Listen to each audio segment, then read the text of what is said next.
Chitose is that popular guy of your school who is the declared serial womanizer, mostly because every girl around him wants to taste his katana. Similarly, Chisote walks around with a whole Pokemon team of girls following him hoping to taste his meat once. But things start changing when he realizes that some of those female friends have stopped seeing him as just a friend. They want to escape from the friend zone like it is a Prison Break movie and get clapped hard. So, our hero decides it is time to turn on his inner Giga Chad, finally acting like he has a brain cell or two. The story begins and we see Chitose Saku, a perfectly handsome boy who goes to a normal school and does normal things. On the first day of the new school year, he hoped to make this year as memorable as your first day in high school. He was scrolling on his phone when his cute friend Yua says hi and asks what he was looking at. Turns out Chitose was not only popular in school but also on social media. He shows her comments on his profile roasting him publicly, calling him a playboy and a creep. This hits Chitose right in his fragile ego. Yua tries to comfort him and says most people like him, so this drama will fade fast. Chitose agrees and jokes that a guy as smart and handsome as him has nothing to worry about. Then Yua tells him they are in the same class this year and she was super happy, but Chitose ruins the moment in seconds by saying that his whole squad is also in the same class. Yua gets annoyed because he reacted to her happiness like a bored duck. Right then his girl gang arrives. Yuko greets him with a bright smile and even grabs his hand like they are already a couple. She was excited too that they are classmates again. Chitose replies that he would have been sad without her, but before the romance can rise, Yua jumps in and exposes him, saying he was checking out other girls on the way to school. Yuko's mood instantly drops but Chitose laughs and says that Yua is just jealous. Bro is out here collecting girls like Pokemon cards. Suddenly a guy hits him from the back. His name is Kaito, the basketball superstar, and with him is Kazuki, the football superstar. They fist bump like they are the Avengers and declare they are the leaders of the group, then they march into class like they own the building. Inside the classroom, Chitose was greeted by Haru, the star of the girls' football team. She was angry at him and asks him why did he cut his long hair. Beside her was Yuzuki, another team member and one of the most beautiful girls in school. Basically, everyone in this group was popular. Before class starts, Chitose proudly declares that the Chitose team is back. Everyone else in class was jealous of our boy's popularity, but Chitose just smiles and says haters will always exist. Bold words from someone who probably Googles himself every night. Class begins and their homeroom teacher greets them with the energy of a sloth on vacation. Chitose was used to this since the teacher was the same last year. Haru complains that she feels hot wearing a tie. Chitose says she can wear a ribbon instead, but Haru refuses because she will not sacrifice her image for comfort. Then the teacher Kuro tells Chitose to handle the class as usual. Chitose smiles, walks up to the podium like it is his concert stage, and begins talking. He says he does not need to introduce himself since everyone already knows him, and people even call him a playboy. Some students laugh, but others think that he is just showing off too much. Honestly, both were correct. Then he talks about who will be the class representative while acting like the school celebrity he thinks he is. His friend group says that he was the class representative before, so he should do it again. Chitose agrees instantly because this man loves attention more than you guys love skipping ads. Yuko stands up and says that she will be the vice rep again, proudly bragging that she is great at managing everything but mainly Chisote's meat. Just like that, the power duo returns to their positions. Class rep and vice rep, also known as King Flex and Queen Responsible. During lunch, Chitose grabs a canned drink and heads to the rooftop where Kuro was already sitting and waiting. Kuro was casually smoking like he is in a sad anime scene. Chitose says that being a smoker must be tough because everyone judges you. Kuro replies that people always need a common enemy, which is funny because Chitose himself knows how it feels when everyone calls him a playboy. Basically, both of them were public enemies for different reasons. Then Kuro reveals the real reason he asked Chitose to come. He shows him a photo of a student, Kenta, a super lonely guy who has stopped coming to school for 2 semesters. Kuro says that he wants Chitose to bring him back. Chitose was confused as to why he was chosen for this side quest. He asks what happens if he refuses. Kuro smiles like a villain and says then Chitose's image of being Mr. Womanizer, along with I can do anything attitude, will get destroyed. And Chitose simply cannot let his ego take that kind of damage, so he accepts the mission. He thinks about his philosophy of living a beautiful life and enjoying youth, and decides this story cannot end yet. After school, Chitose was walking home when he spots Asuka sitting alone reading a book. He notices the book and casually repeats a line from it. Asuka was impressed that he knows about it because for once Chitose was using his brain for something other than flirting. This leads into a flashback of last year when they met for the first time. While returning home, Chitose had seen some kids bullying a small boy near the water canal, calling him gross and trapping him. The kid slipped and fell into the water with no way out. Chitose was about to help when suddenly a silver-haired girl, Asuka, jumped in. she smiled and said she wanted to join the fun. Somehow, she turned the whole situation into a playful game.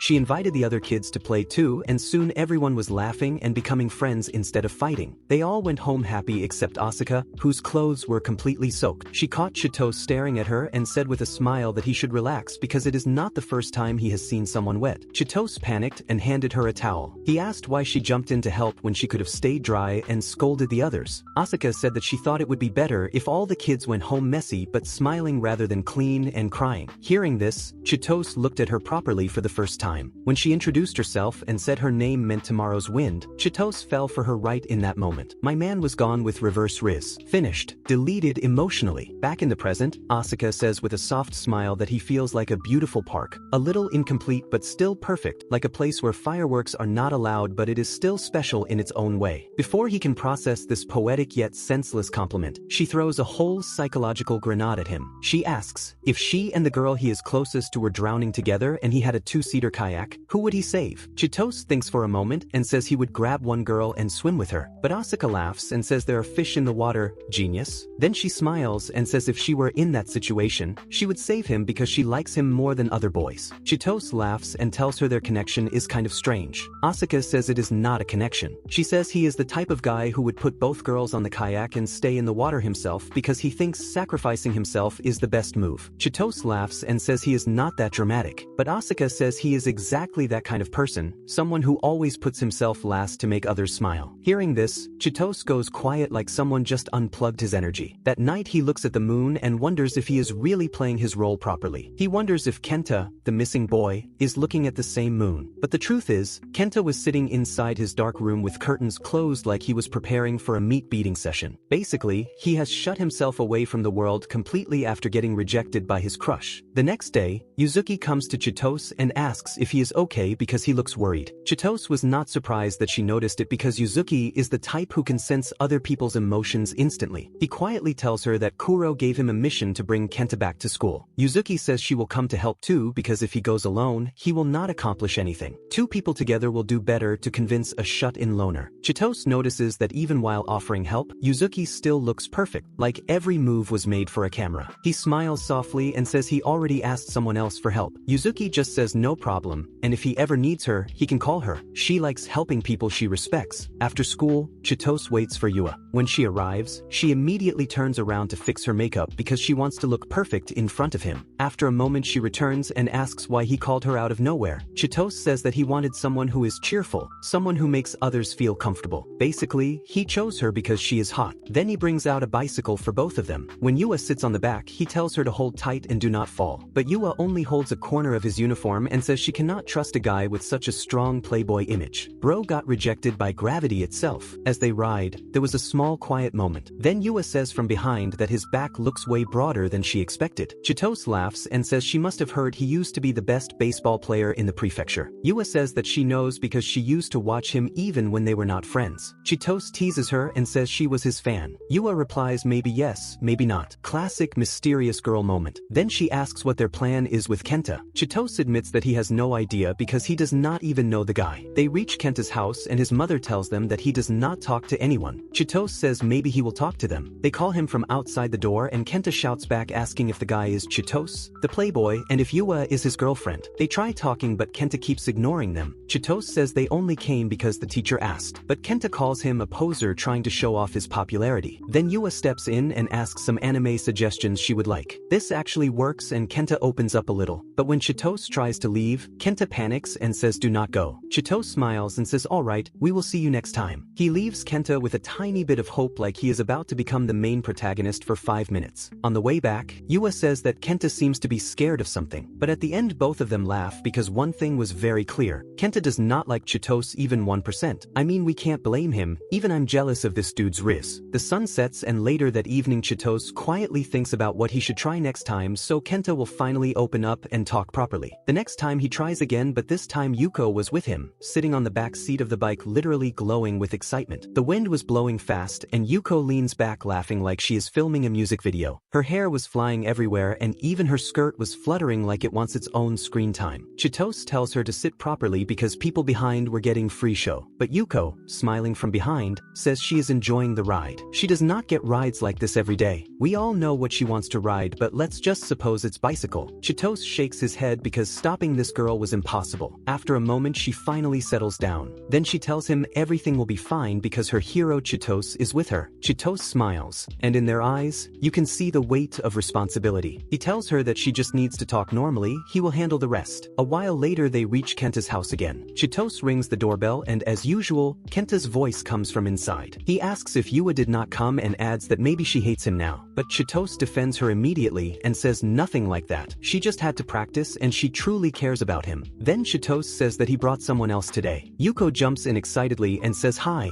I am Yuko." But Kenta's tone gets sharper as he says that she must also be here just to show off for Chitose, helping him so that Chitose will like her more. I mean, he isn't wrong. Yuko's face drops for a moment, but she does not back down. She calmly asks why Kenta is so defensive. Maybe he liked someone and she rejected him. The moment she says that, Kenta gets even angrier. He shouts from inside that they know nothing about what feelings actually are. Yuko answers softly saying she does know. She tries every day to be number one in Chitose's heart, but if his eyes are on someone else, she will accept it because he is a good person. And even if her heart breaks one day, she will not be angry at him. Hearing this, Kenta goes silent. No sound comes from his side anymore. Chitose understands it is time to give him some space. He turns to Yuko and tells her to go downstairs and have some tea. He will try a little more alone. Yuko nods and walks down quietly. Chitose stands in front of the door and says he just wants to talk. There is no pressure. But Kenta stays silent. After a while Chitose goes downstairs and apologizes to Kenta's mom. He says sorry, nothing much happened today there, then leaves with a small smile. But as he was about to walk away, he suddenly stops. He stands right outside Kenta's window, picks up his baseball bat, and without thinking smashes it into the window with full strength. The glass shatters loudly like an action movie scene. Kenta was shocked and runs to the window yelling if Chitose has gone crazy. Chitose looks up and says it is time they understand each other properly. He moves the bed aside and sits down under the window on the ground. Then he speaks softly and says, "Tell me everything you have been holding inside." Kenta finally starts talking. He says popular people always look down on losers like him, and they never try to understand someone like him. Chitose listens quietly without interrupting and then softly tells him he is not crazy. Some people are born talented, yes, but his friends taught him that even talent needs to be nurtured. Kenta snaps back saying talented people always work hard too, so normal people like him are left with nothing. Chitose shakes his head and says effort becomes skill. Anyone can learn and anyone can improve. He reminds Kenta that if he made it into this school, he is already ahead of a lot of people. Kenta mumbles that he cannot even talk to people, so what is the point? Chitose calmly says communication can be improved. He tells Kenta that he will teach him some simple lines he can use to start conversations. A long quiet moment follows. For the first time, Kenta was actually listening to someone. A small smile forms on Chitose's face because he knows this is a start. Kenta was slowly coming out of his shell. Now Chitose tries something practical. He suddenly says that he feels tired. It was a signal. He wanted Kenta to say something that would continue the conversation. Kenta thinks for a moment and asks why. And from that little question, a small conversation begins. Slowly they start talking about visual novels.